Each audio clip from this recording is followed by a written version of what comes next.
Flying. Serene, swift, and weightless. Well, it does take strength and energy, especially when taking off, but it does pay off. Flying opens up new hunting methods and feeding grounds.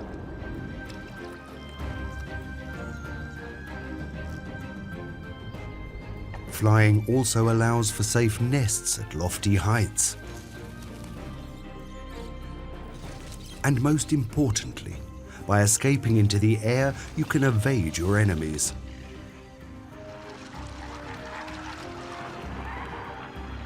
And yet, there are birds that prefer to travel on foot.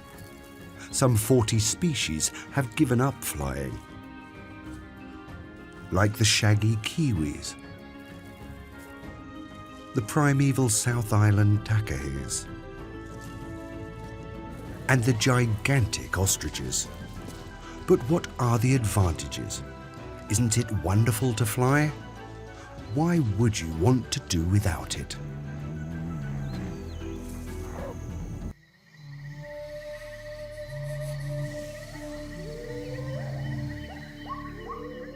Everyone prepares for a new day in their own way.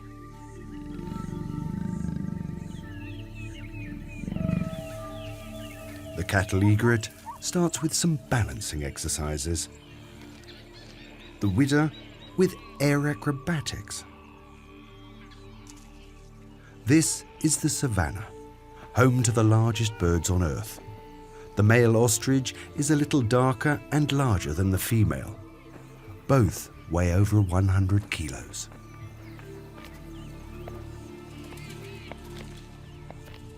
They share the herbage with many other grazing animals, and if there is any, the water too. Coming together as a mixed group has its advantages. Antelopes have excellent hearing, zebras have a great sense of smell, and ostriches have extraordinary vision. A panoramic view without even moving your head. Nothing escapes them from a height of 2.5 meters. They do in fact have the largest eyes of all land dwellers. The baboon is alone and not a threat.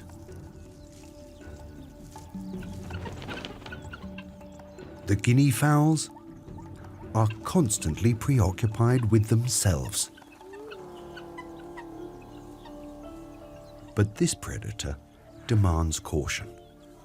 However, the hyena is trotting along calmly. Spirit of the hunt? Not really.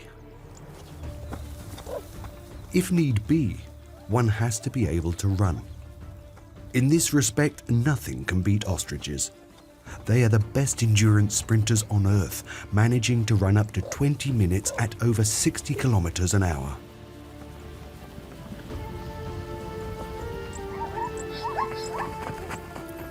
Swift legs made for escaping are vital in the savannah.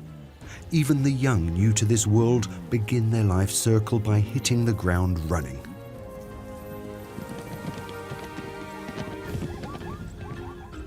This is exactly where ostriches are at a loss. As birds, they lay eggs. And eggs, after all, can't run. And how do they bring up their offspring, unprotected in the savannah? As the breeding season approaches, ostrich roosters' legs and beaks redden. These are outward signs of their inner state.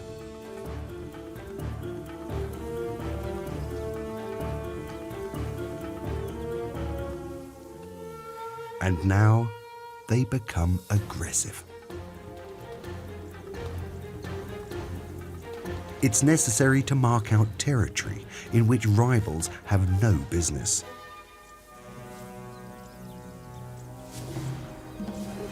They show off what they have in a display of virility.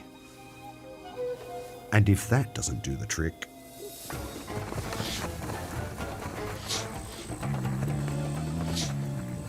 mating season fills the blood with adrenaline.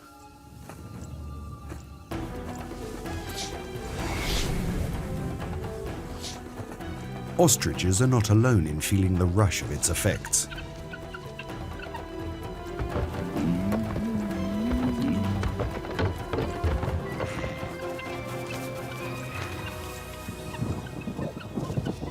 And there's something brewing in the skies above.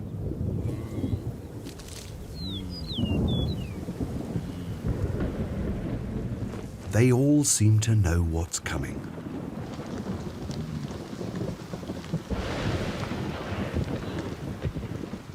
Water from above cools their tempers.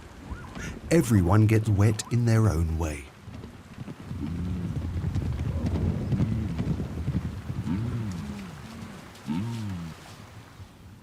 The rivalries are flushed away. A relaxed neighborhood. Who owns what territory? That all now seems resolved. As often in early summer, the shower doesn't last long. The weather is extremely variable.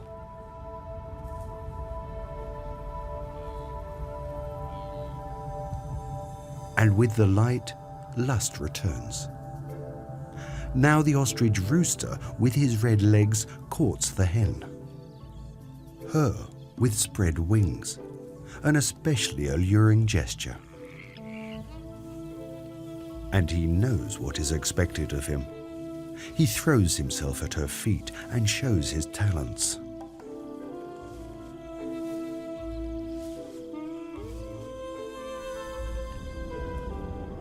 He cries out with all his might, offering himself up as her partner.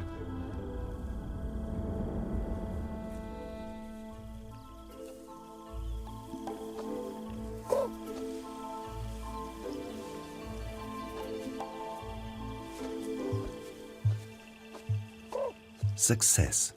She seems impressed and invites him to mate on the spot.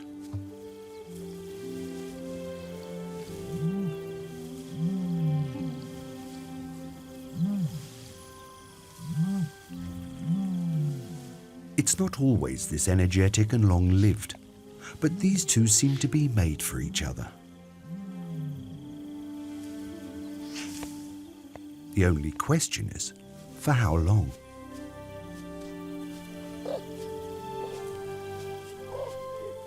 Will they stay together? Or will they each, as is more usual, go their separate ways? Only a few moments pass, then all is made clear. With trembling wings, both of them signal their intention to give it a go together. It almost looks as if the two of them want to tie the knot.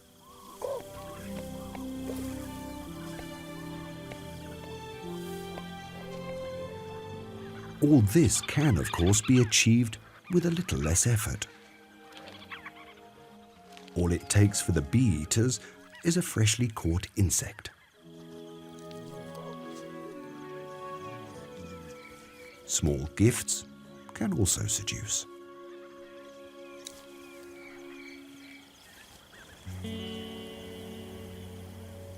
The ostrich couple have built their nest in the meadow. Just a hollow in the ground, nothing more. The first egg already wants to see the light of day.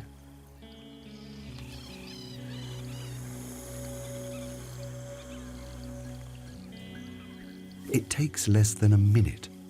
A bit of pushing, a bit of groaning, then she lays the cornerstone for a new family.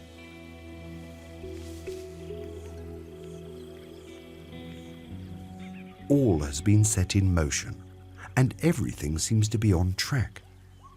Every other day she lays another egg, and the hollow in the ground is filling up. As a nest owner, she can be pleased. Her work is done.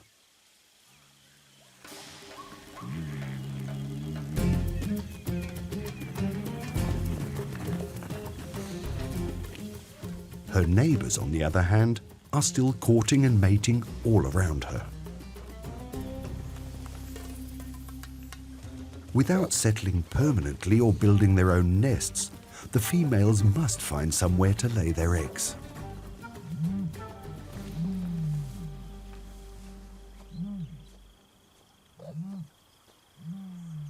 And so it happens that the nest owner in this meadow receives some company.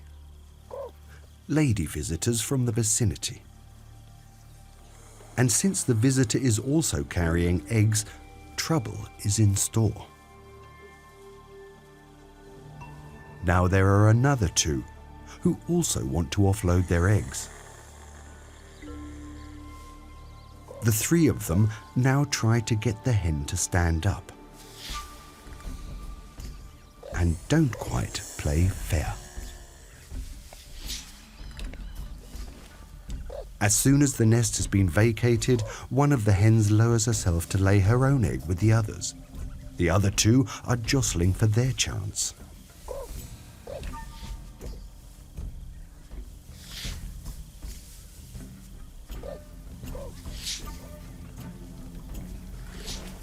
Done.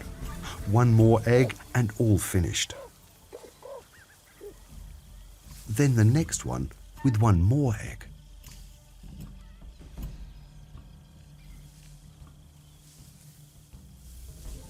And finally, the last one, a third egg. And they're off. This adds up to 20 to 30 eggs, those of the visitors and her own. Far more than the hen could have laid herself. And now the actual brooding starts. Rooster and hen both take turns.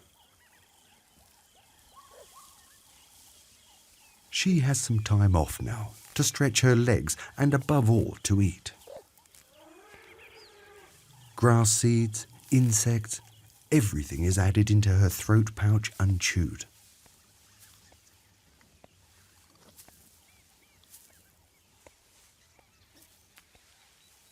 And from time to time, a few stones. Just like grinding stones, they help to mince the food when the contents of the throat pouch finally slide into the stomach.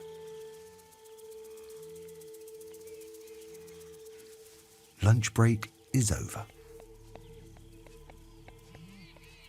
Rooster and hen greet each other at the nest, chattering before the changing of the guard ritual. Both need to be able to depend on each other. Alone, the eggs would not hatch.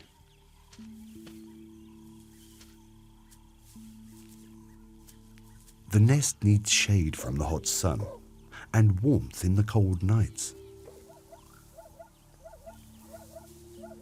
The eggs should also be rolled and moved from time to time.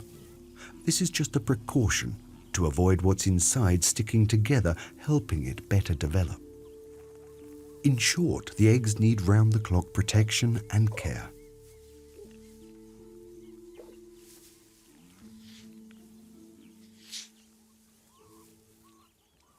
The rooster now has a few hours off and uses them for an extensive search for food. He strips the grass clean of seeds, which is more useful than pecking at the ground. After all, he doesn't want to go hungry when it's his turn on nest duty. But he somehow forgets the time and returns late. Understandably, his partner at home reacts indignantly and rushes off as soon as he approaches without a greeting.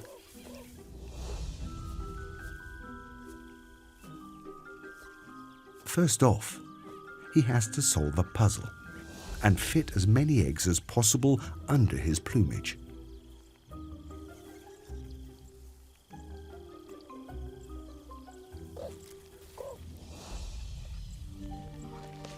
Not so easy when your brain is smaller than your eye.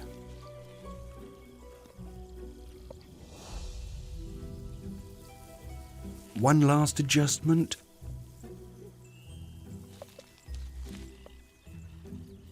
And everything fits. Or perhaps there's one last little touch.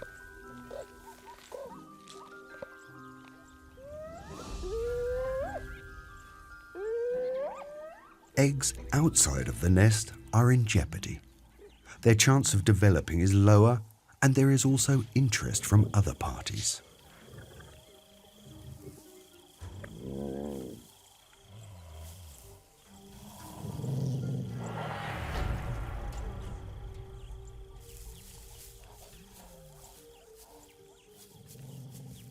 But how to open the egg?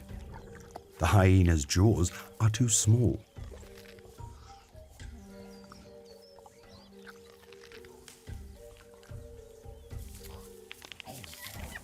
A bit of football might help.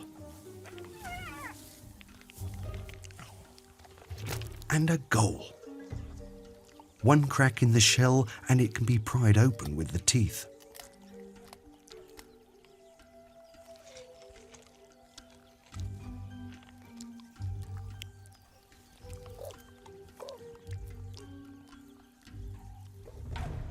This egg made a good breakfast, but now perhaps for something a little more substantial.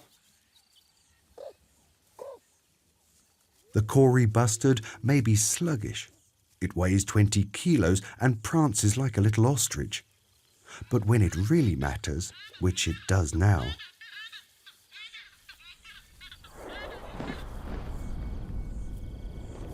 it simply takes off.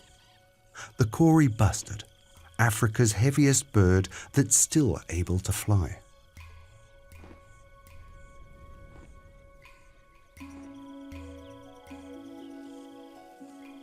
That's something ostriches can only dream of. Have they become too heavy? Is this the reason they can no longer get airborne? It can't be as simple as that, because there are featherweights that do without flying, as seen in New Zealand's avifauna.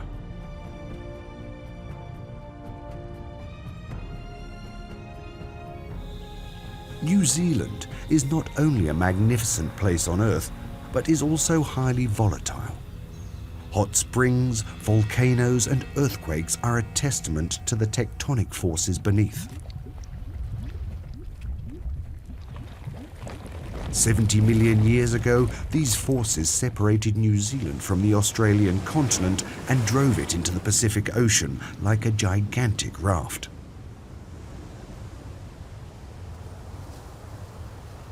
It was random chance that there were no mammals on this raft, no nimble and dangerous predators. The development of life in New Zealand took a very special path. This is where unique reptiles like the tuatara originate.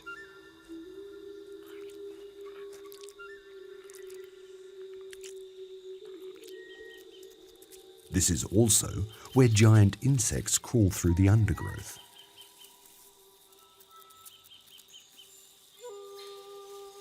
And it is where some birds, like the ostrich, have given up flying altogether. For instance, the famous kiwis, New Zealand's national bird. In contrast to the ostriches, they are small, hardly larger than crows. Being overweight can't be their reason for walking.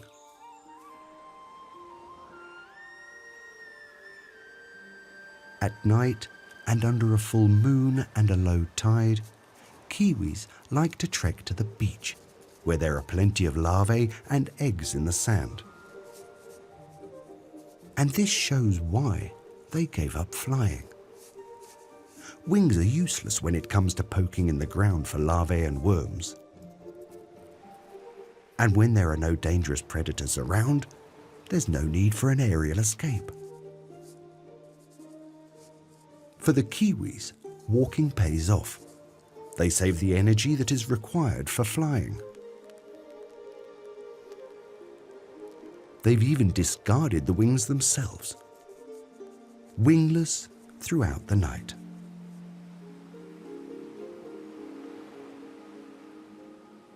Their little trip to the beach is coming to an end. Time for one more sip for the road, and back into the woods. Little birds, but big runners. A kiwi is not swept off its feet that easily. New Zealand, the land where birds walk, many of them at least.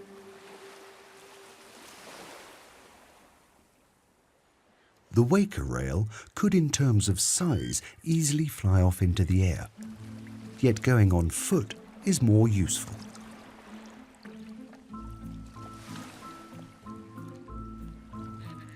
Doing this, it leaves no stone unturned in its search for food.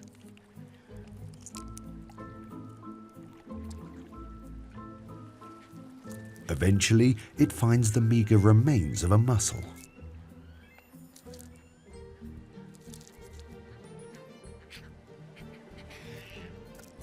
Surely there must be better than this. Hopping, not flying, to the chowder.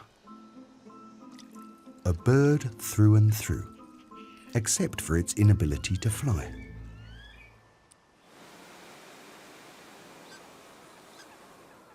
The takahe hides in high tufts of the tussock grass. An especially primeval bird whose ancient roots are visible in its appearance.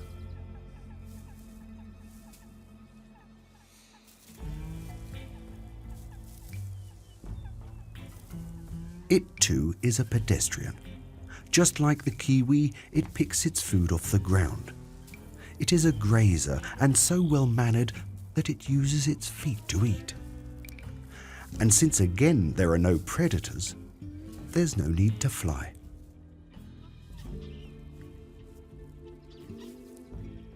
Flying might be nice, but also a waste of energy. Better to invest that elsewhere, like fostering chicks, for example.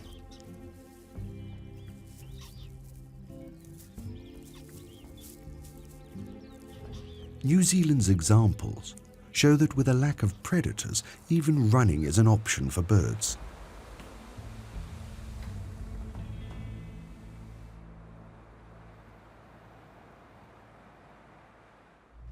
But in Africa, no one can say there's a lack of predators.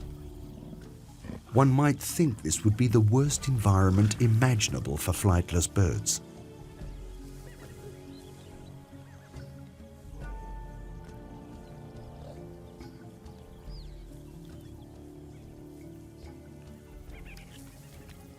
The caracal even hunts flying birds by leaping high into the air.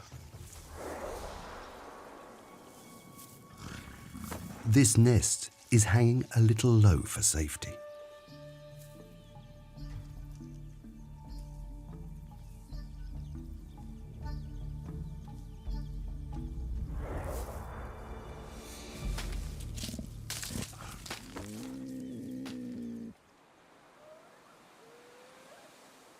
The savannah, with its powerful predators and flightless ostriches.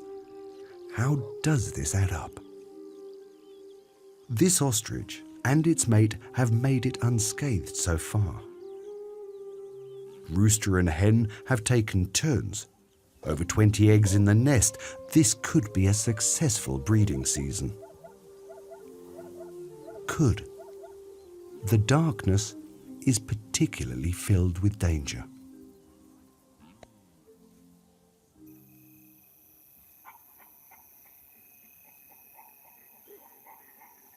It's seemingly quiet among the trees. A mob of baboons spends the night in the branches, but its proximity to the ostrich nest is no coincidence.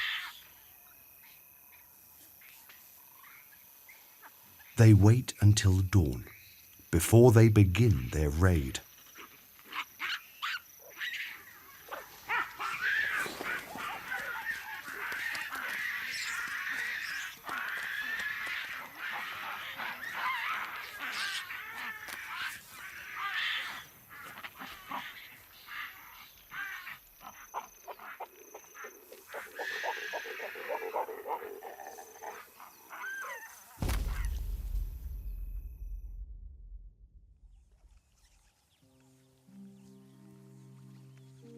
The light of day reveals the full extent of the damage.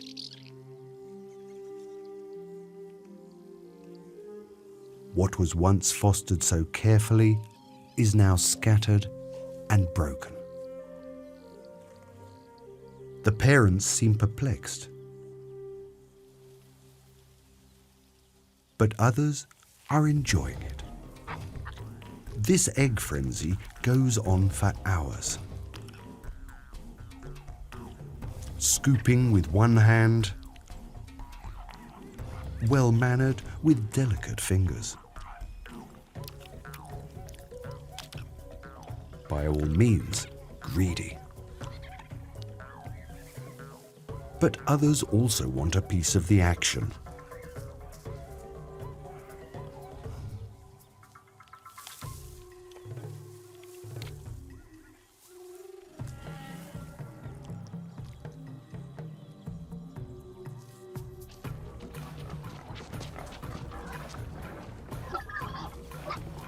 The warthogs dig in.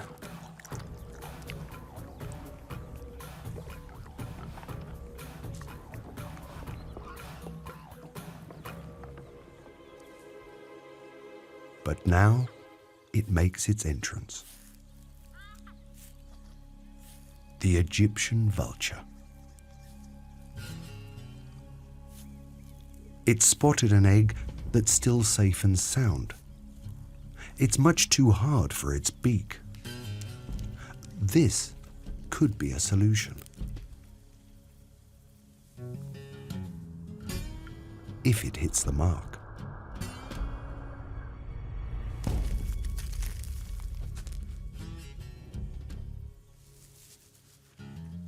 The next throw is too weak, but its choice of method and tool was instinctively correct.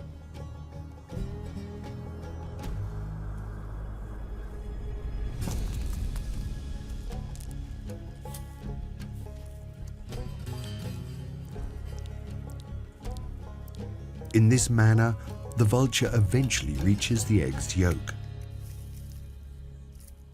all at the expense of the ostriches, who have been robbed of their brood.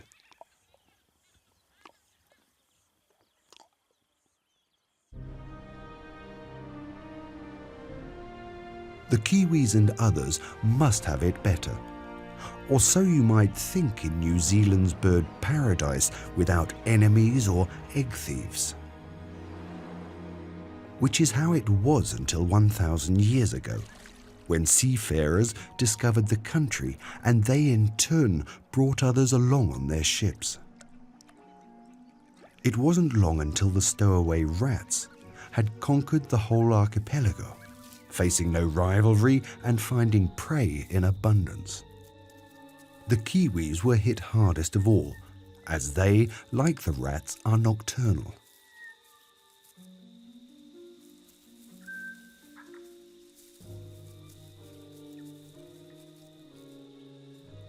Cats were supposed to decimate the rats, but instead of hunting rodents, they went for the clumsy chicks of the flightless birds. Possums, introduced for fur farming, were then added to the mix. Though they forage for vegetation, they prefer to eat eggs and chicks.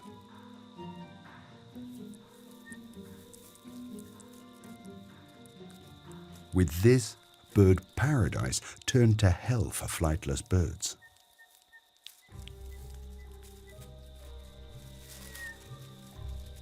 And then came the martins, imported from England as a supposed bioweapon against runaway rabbits and their frenetic breeding.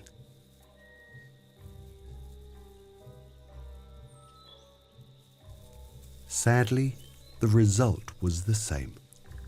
The martins ignored the rabbits, preferring eggs and the chicks on a richly dressed table.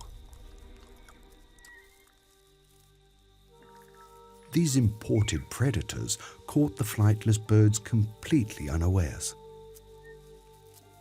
The number of kiwis is decreasing particularly rapidly. They are anything but prolific in their reproduction, usually only laying one egg per year. The future does indeed look grim for New Zealand's flightless birds.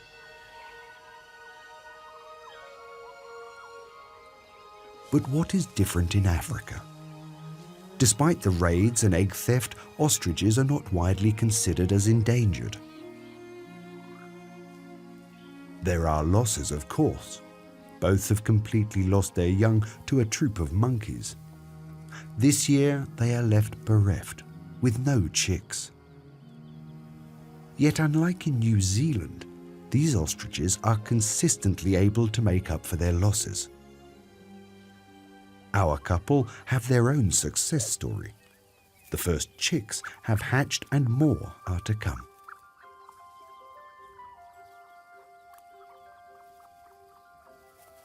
New to this world and still a little dizzy, they have to stand on their own 2 feet.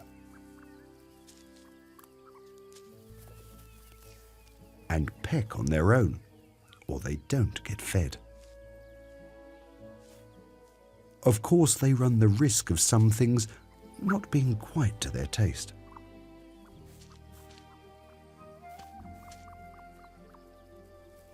The smallest chicks in nature compared to the size of their parents. And the parents have their hands full. In addition to the chicks bustling around them, they also have to protect the other eggs and keep them warm. Having offspring in eggs forces the ostrich couple to settle down.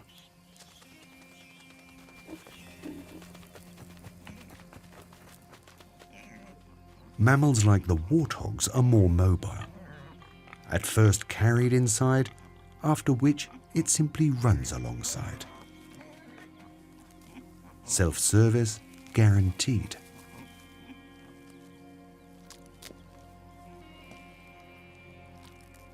Yet nutritious milk requires nutritious food. A little meat with the grass wouldn't hurt. She would certainly not turn her nose up at a chick if only she could get hold of it. This applies to pure carnivores, like jackals, all the more. Here they are the main predators of the ostrich chicks.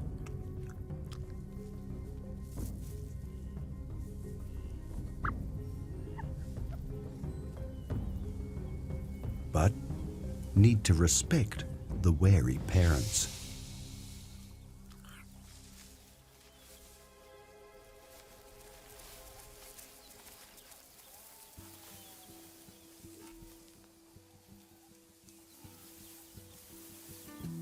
Now the ostriches are on the move as well, having left their nest for the last time. The group of chicks is almost invisible in the grass, and one parent always keeps an eye on their surroundings, and a pebble in between to help with digestion. A small pebble.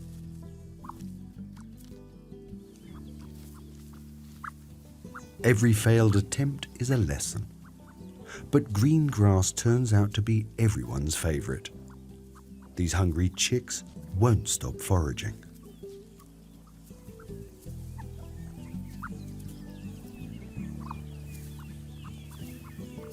Birds are not ruminant, or they would be able to take a break and snooze while they chew.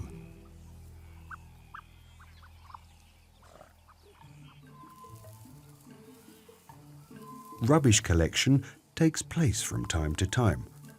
It's quite likely that the orb also contains ostrich dung. Walking is much better on the road.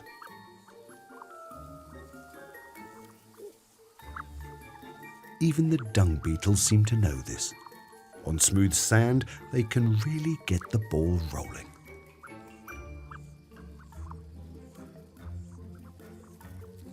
There's heavy traffic. There's nothing to eat on the carriageway, but importantly, walking swiftly trains the legs. If you can keep up. This little straggler is having a hard time, but the parents are patiently waiting. They know that the road is dangerous for youngsters, less due to traffic than the lack of cover of the grass.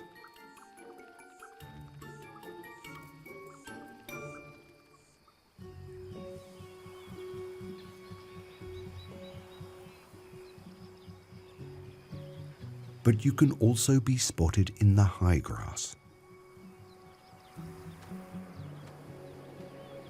From above, from a bird's eye view.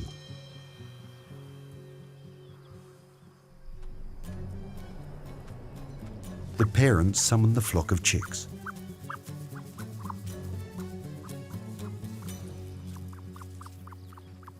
Shielded by the parents, no bird of prey would dare attack now.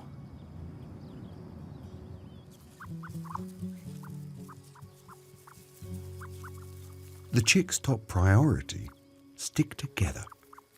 Straying from the group can lead to an unhappy ending. But when there's new things to be found, and you stray ever further, and suddenly you don't know where you are.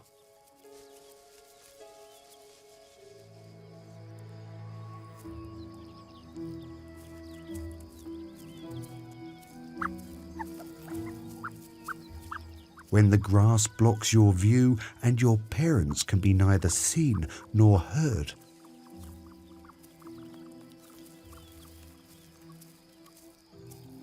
This won't end well. And to top it all off, a storm is approaching.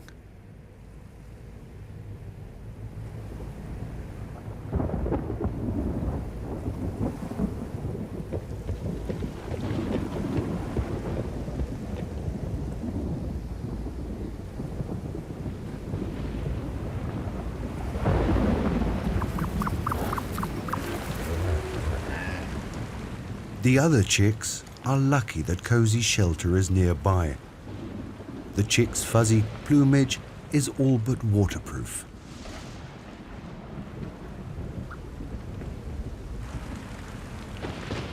The parents are no strangers to these showers.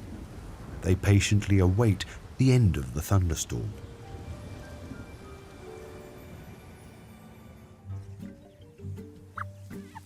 Can we go now?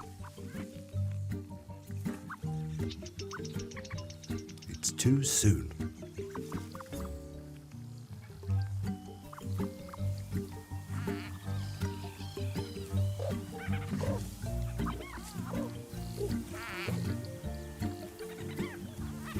Well, perhaps now.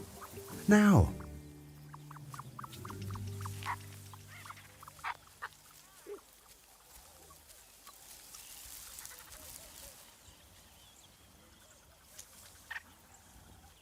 Preparing for the next leg of the journey.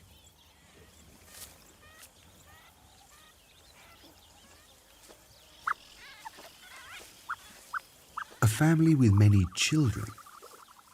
Do they know that one is missing?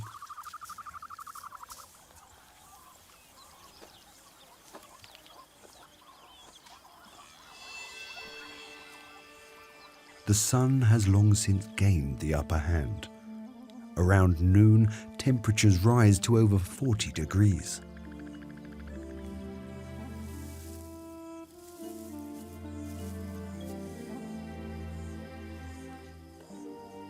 The lost chick survived the storm, but it's been weakened. Scorching heat is burning down on it. The end of a brief life.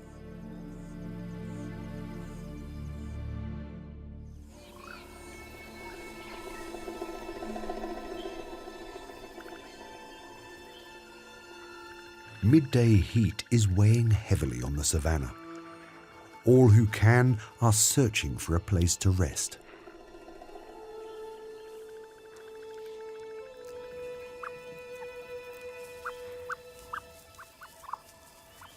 Even the chicks are now taking breaks more often.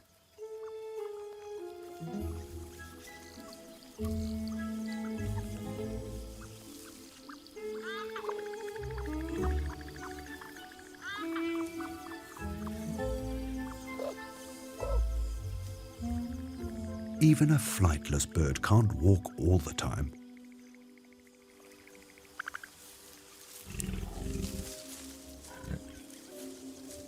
Something has caught this caracal's attention.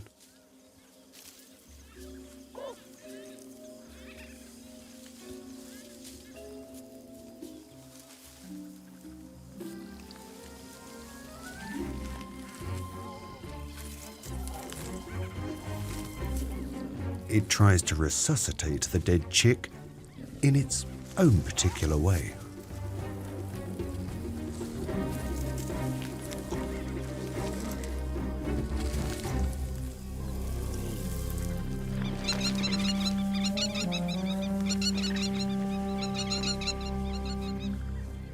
The crowned plovers are nervous and start to attack the ostrich couple.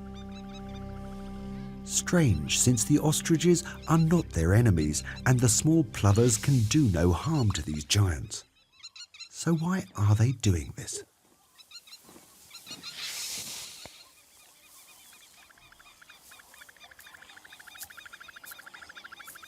The plovers have offspring too, and fear for a large ostrich foot striking one of their flightless young accidentally.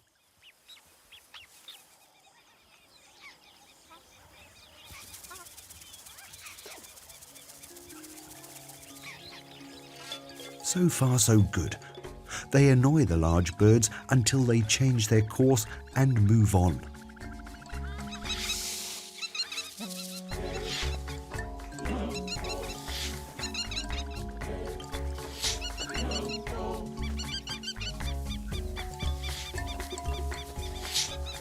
Exasperated, the ostriches head in a different direction. This tail unfortunately came out of this a little worse for wear.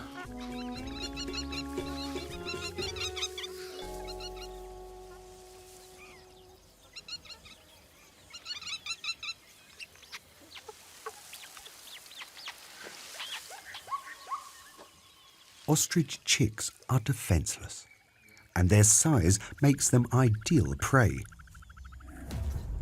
even for omnivores like warthogs.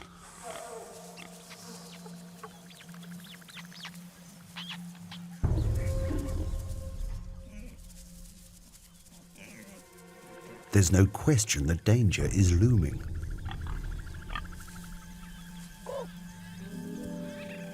The father stays with the chicks, while ostrich mother attends to the warthogs.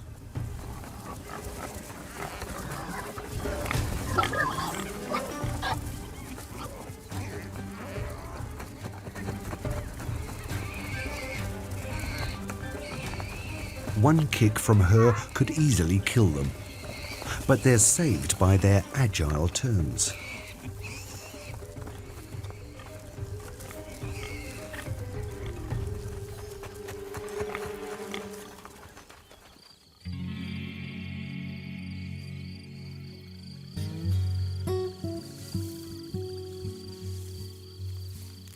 The golden evening provides the illusion that all is calm and peaceful.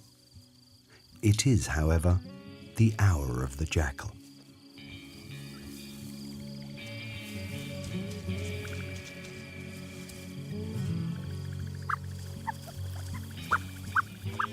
Vigilant and mistrustful, the ostrich couple continues searching for a place to spend the night.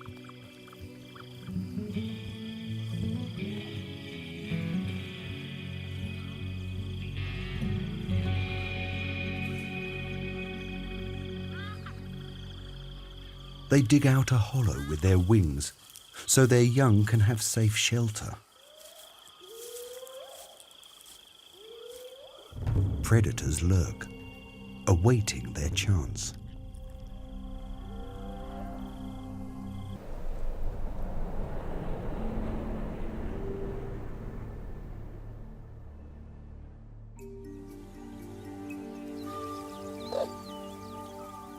What's so different in Africa?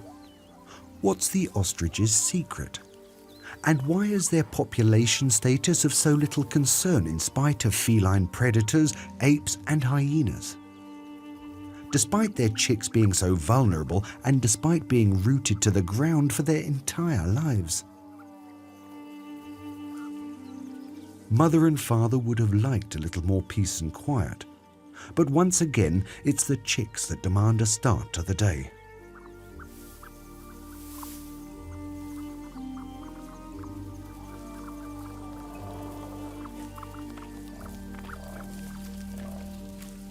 They want to head off, even if their parents aren't quite ready yet.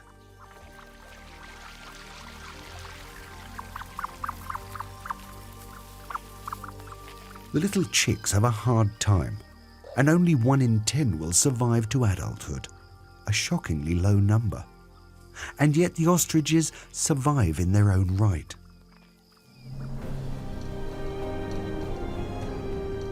Their secret to success is in their past. Ostriches have a history spanning millions of years. They lost their ability to fly far back in the past, back when predators were small and harmless. They had nothing to fear from them, to the contrary, in fact. As predators became stronger, faster, and able to jump higher, they evolved in synchrony.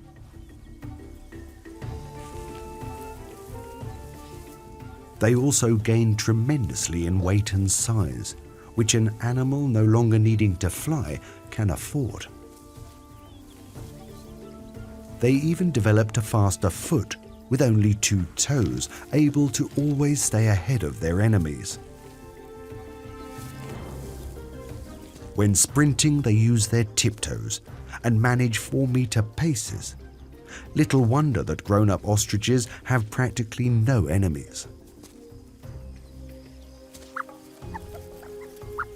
What's problematic is the high mortality rate of the chicks. As a countermeasure, they create large nests filled by multiple hens. In this way, they can offset losses with a greater number of chicks. And even if they lose their offspring, ostriches can live for over 30 years, allowing for multiple breeding seasons. This too is a strategy that has ensured their survival. Africa's flightless birds have a long history that they share with their adversaries. In stark contrast with New Zealand, they have been able to evolve with their enemies and coexist with them, flying high without taking off.